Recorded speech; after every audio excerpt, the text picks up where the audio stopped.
हाँ ये क्वेश्चन हुयो जंहिंमें चयल आहे फाइंड द स्क्वायर रूट। ॾिसो हिन क्वेश्चन में ऐं हिन में फ़र्क़ु आहे, हिननि ॿिन्हिनि में ॾिसो फ़र्क़ु आहे। छा फ़र्क़ु आहे?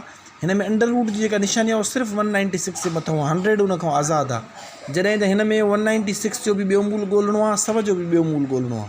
ठीकु आहे, हिननि ॿिन्हिनि में तव्हां फ़र्क़ु ॾिसी सघो था। हिन में अंडर रूट सॼे दर्जे जे मथां आहे, हिन में सिर्फ़ु 196 जे मथां आहे।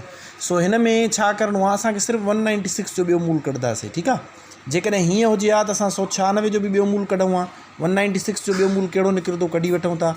ॿधी अंगु आहे, ॿिनि जो खोड़ो हिन ते नाॾू 18, हिकु बची पवंदो, हेॾे ईंदो 16, 16 ते 8 दफ़ा, वरी ॿिनि जो खोड़ो हिन ते 4 दफ़ा, हिकु बची पवंदो।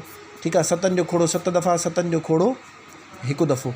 ठीकु आहे, हितां 2 ॿाहिरि ईंदो, हितां 7 ॿाहिरि ईंदो, 7 ॾूं 14। इन जो मतिलबु आहे 196 जो ॿियो मूल मथे जो मथां लिखंदासीं न, कटे सटे 14 ईंदो। अच्छा, 100 जो ॿियो मूल 10 ईंदो। ठीकु आहे, यकीन न अचेव त भली तव्हां हिते कढी ॾिसो था त हिन जो ईंदो 10। हाणे तव्हांखे ख़बर आहे जेकॾहिं हीअं दर्जो हुजे हा त तव्हांखे हाणे मां 10 वारी वंड सेखारे आयो आहियां। अच्छा ॾिसो, जेकॾहिं मिसाल हीअं न 48, हाणे हर दर्जे खां पोइ राइट साइड ते हिते 10 ई हूंदी आहे।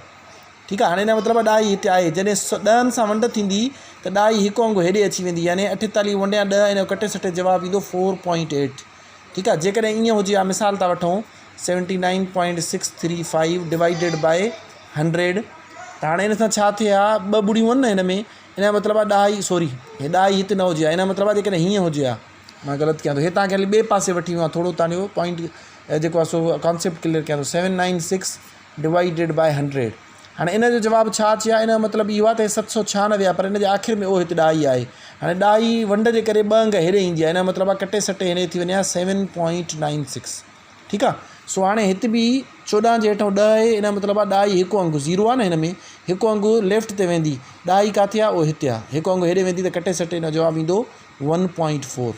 हाणे अचूं था पिया हिन ते, त हिन में छा थींदो, 196 जो त ॿियो मूल कढंदासीं, घणो ईंदो 14, पर हेठां 100 जो ॿियो मूल न कढंदासीं, छो जो हिन जे मथां अंडर रूट जी निशानी न आहे, 100 सेम रखंदासीं। हाणे हे आहे 14 वंडिया 100, तव्हांखे ख़बर आहे वंड जे जेको आहे सो चकर में 10 ई काॾे वेंदी आहे, लेफ्ट ते वेंदी आहे। घणा अंग वेंदी? 2 अंग, छो जो हिन में 2 0 आहिनि।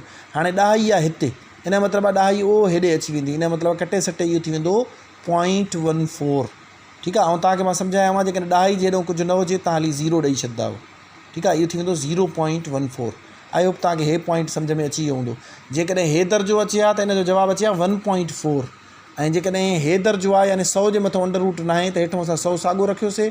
हाणे छो जो 2 0 आहिनि, इन करे 10 ई हूअं हिकु अंगु हेॾे वई न, 1.4 हिते आई 10 ई, हाणे 2 अंग हेॾे अची वई, यानी चैन हिकु ॾे हेॾो ट्रांसफर थी आई, हिते अची वई, हेॾो कुझु न हूंदो आहे, असां 0 ॾेई छॾंदा आहियूं। सो ॿिन्हिनि में, हाणे ॿिन्हिनि दर्जनि खे मां जेकॾहिं हिते जवाबु लिखां ऐं समराइज़ कयां त इन जो जवाबु छा ईंदो, 196/4, हिन जो जवाबु ईंदो 0.14, ऐं 196/100। हाणे इन में ॾिसो जेको ॿियो मूल जी निशानी आहे ॿिन्हिनि जे मथां आहे, इन जो जवाबु आयो आहे 1.4। हाणे ॾिसो हिननि ॿिन्हिनि जवाबनि में फ़र्क़ु आहे, हे आहे 1.4, यानी हिकु पूरो आहे, जेको ॿियो आहे उनखे असां 10 हिसनि में विरायो आहे, 10 में 4 हिसा, माना 1 रुपयो ऐं 40 पैसा खणी अचो, ऐं हे जेको आहे सो सिर्फ़ु 14 पैसा आहिनि। ठीकु आहे, ॾिसो ॿिन्हिनि में केतिरो फ़र्क़ु आहे। सो हे तव्हांजा आंसर आहिनि। आई होप तव्हांखे हे पॉइंट सम्झ में अची वियो हूंदो।